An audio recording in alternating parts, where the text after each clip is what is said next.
ഇനി നമ്മൾ ടെക്സ്റ്റ് നമ്മൾ പ്രൊവൈഡ് ചെയ്യുന്ന ടെക്സ്റ്റ് ഡോക്യുമെൻ്റ് ഇല്ലേ, അതിന് നമുക്ക് കളർ ചെയ്യാൻ പറ്റും.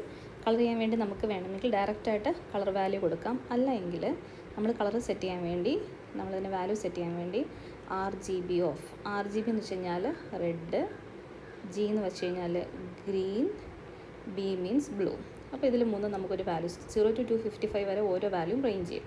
അപ്പോൾ നമ്മൾ 22, 0, 32 എന്ന് പറയുവാണെങ്കിൽ റെഡിൻ്റെയും ബ്ലൂവിൻ്റെയും മിക്സ് ആയിട്ടുള്ളൊരു കളറായിരിക്കും നമ്മളിവിടെ ജനറേറ്റ് ചെയ്യുന്നത്.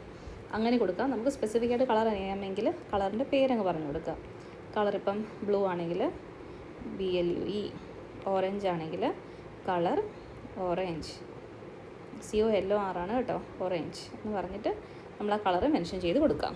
ഇനി ടെക്സ്റ്റിനെ അലൈൻ ചെയ്യാൻ വേണ്ടിയിട്ട് നമുക്ക് ടെക്സ്റ്റ് അലൈൻ തന്നെ കൊടുക്കണം. ചുമ്മാ അലൈൻ കൊടുത്താൽ പോരാ, ടെക്സ്റ്റ് -അലൈൻ.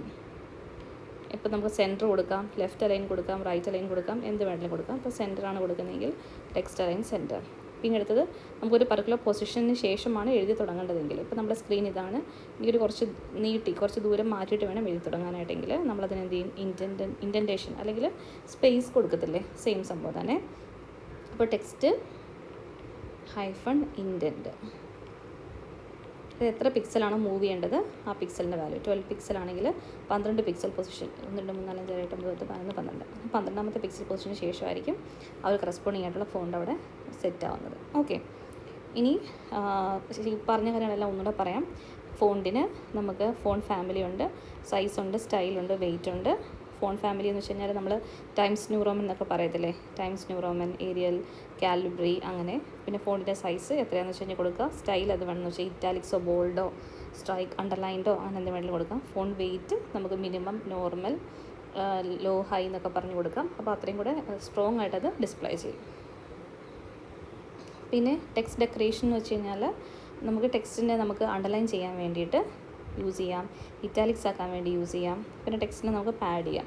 അതായത് എത്ര ഒരു ടെക്സ്റ്റിന് ശേഷം എത്ര സ്പേസ് നമുക്ക് ടോപ്പിലോ ലെഫ്റ്റിലോ റൈറ്റിലോ മിഡിലല്ല ടോപ്പിലോ ലെഫ്റ്റിലോ റൈറ്റിലോ ബോട്ടത്തിലോ വേണമെന്നുണ്ടെങ്കിൽ നമുക്ക് സെറ്റ് ചെയ്യാം.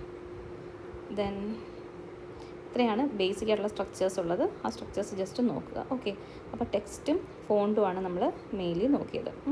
അപ്പോൾ ഫോണ്ട് നമ്മളിപ്പം ഒരു ബ്ലോക്കിന് നമ്മൾ ഫുൾ ഫോണ്ട് നമുക്ക് ഒരുമിച്ച് സെറ്റ് ചെയ്യാം.